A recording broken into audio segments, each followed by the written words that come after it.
Takisto počas programu došli ďalší vzácni hostia, ktorí sa tu dať prednostu okresného úradu pána Pavla Molčana. A ak sa trošku pomením, tak mi to ospravedlníte aj za nemecko-slovenskú obchodnú priemyselnú komoru pána Nikela z Brezna. Takže toto je naozaj pekné nadať na to, že venujte sa tvorivosti, pretože my máme ešte jednu také milú povinnosť. My sme totižto vyhlásili súťaž medzi žiakmi základných škôl o najkrajšiu vtáčiu budku. A vás, pán Glonka, poprosím, aby ste spolu s nami odozdali ocenenia práve týmto mladým ľuďom. Ďakujem veľmi pekne. Takže ďakujeme za povzbudivé slova od človeka, ktorý prešiel ku sveta, naozaj vždy potešia, povzbudia, nabudia do ďalšej práce. Ako už pán riaditeľ povedal, keďže by sme skutočne chceli, aby aj z mladých ľudí vyrastali remeselníci, ktorí niečo vedia, určite sa v nich nájde kusisko zručnosti.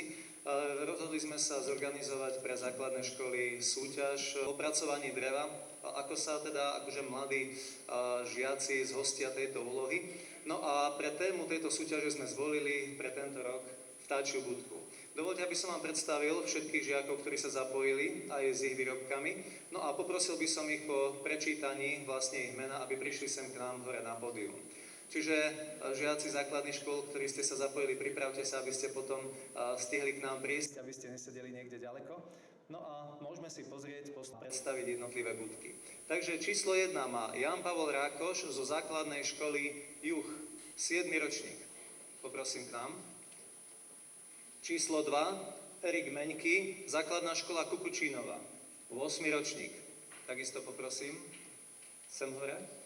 Číslo 3 Martin Mata, základná škola Juh, 5. ročník.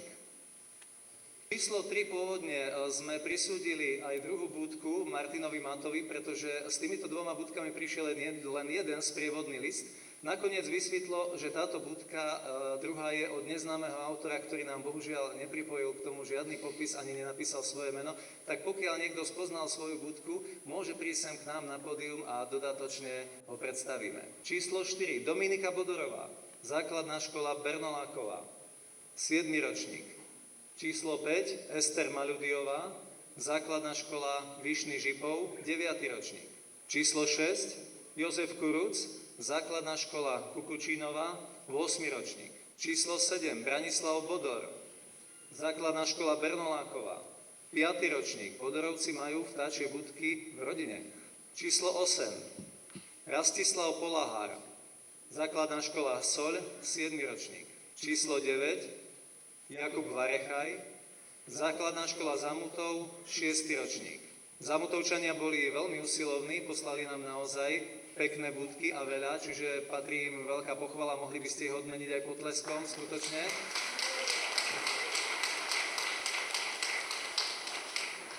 Ďalšia budka je takisto zo základnej školy Zamutov, vyrobila ju Patricia Kepeňová, 9. ročník. Číslo 11 Madiana Tabačková, takisto základná škola Zamutov, 8. ročník. Číslo 12 z tej istej školy Kristýna Dvorová, 8. ročník. Číslo 13, uvidíme, či bude šťastná alebo nešťastná 13. Dominik Kopko, 7. ročník, rovnako základná škola Zamutov. Číslo 14 Antonia Kucanová, takisto Zamutov, 7. ročník. Číslo 15 má opäť zo Zamutova Peter Vyrostko, je žiakom 7. ročníka. Číslo 16 Šimon Višňovský, 7. ročník, myslím, že je to posledný Zamutovčan v našom štartovnom poli. A číslo 17 vyrobili dvaja autori, Jan a Vladimír Huňákovci zo základnej školy Čakľov, 9. ročník. Takže poprosím vás potlesk všetkým týmto súťažiacim. No a môžeme sa pripraviť na ocenenia. Rozhodli sme sa udeliť cenu za originálny dizajn dvom autorom, Jánovi a Vladimírovi Huňákovcom zo základnej školy Čakľov.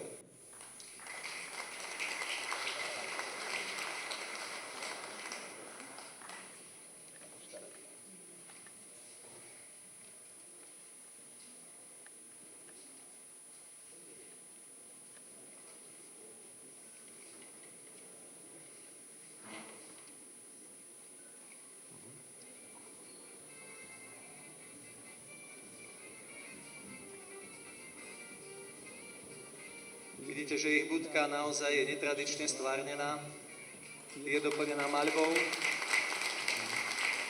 Ďakujeme. A môžeme ísť na ďalšiu cenu. Ocenenie za výber a opracovanie materiálu sme sa rozhodli po zvážení udeliť Branislavovi Bodorovi zo základnej školy Bernolákovej.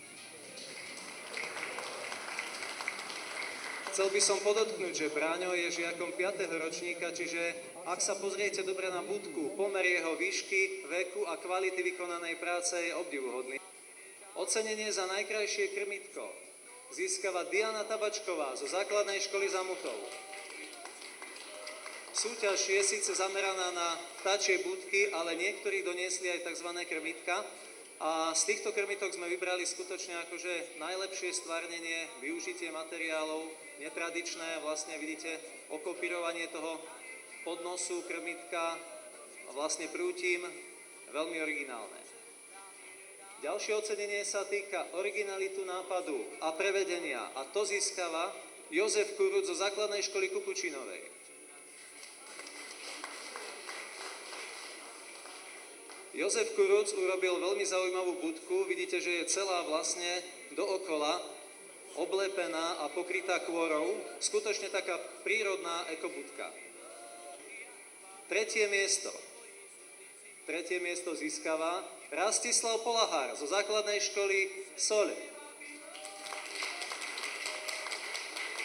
Rastislav Polahár získava od nás okrem diplomu a vecnej odmeny aj drobnú finančnú pomoc, pri tom, aby si mohol zabezpečiť materiál a nejaké nástroje pre svoje remeslo. Takže tretieho už máme a ideme na druhé miesto. Druhé miesto získava Ester Maľudiová zo základnej školy Vyšný Žipov. Ester Maľudiová tu nie je, cenu jej doručíme, pretože myslím, že presne v tomto čase mala olympiádu, neviem, či to bolo z matematiky alebo z iného jazyka. Ja len na margo tejto budky poviem, že vidíte, že je veľmi zaujímavá tým, že využila vyhnitý kmeň, kde vlastne vletový otvor umiestnila priamo do konára, ktorý bol odhnitý. Krásne opracovaná budka a čisto ekologický charakter. No a teraz môžeme takú pomyselnú fanfáru si nechať zaznieť a vyhlásime prvé miesto. A kto skončil na prvom mieste? Chvíľa napätia. A je to Ján Pavol Rákoš, základná škola Juh.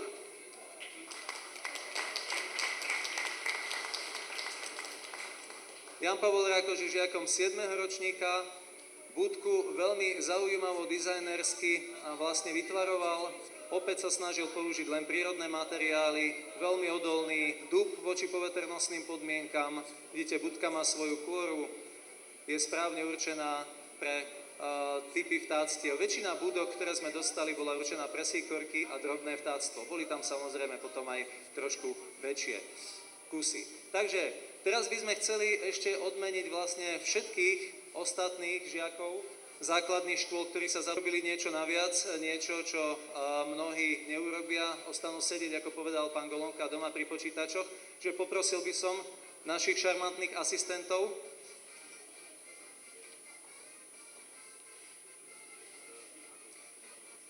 Každý z zúčastnených získava diplom, čestné uznanie a takisto aj vecné ceny.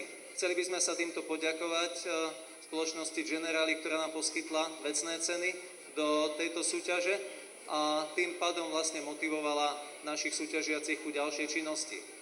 Kým pán riaditeľ a pán Golonka odovzdajú ceny ostatným súťažiacim, ktorých vy môžete odmeniť potleskom, ak sa vám páčili ich budky. Ďakujeme. Chcel by som pogratulovať z tohto miesta všetkým, ktorí sa zúčastnili a najmä tým, ktorí boli ocenení. Samozrejme, vyhrať nemôže každý, ale vzhľadom na vek títo naši mladí remeselníci nemôžu ešte robiť nejaké svetoborné výrobky. Čiže vyhrali skutočne podľa nášho uvaženia tí najlepší a už teraz by sme chceli pozvať ďalších adeptov na ďalší ročník, ktorý bude budúci rok a rozhodli sme sa, že jeho témou tentokrát nebude vtáčia budka,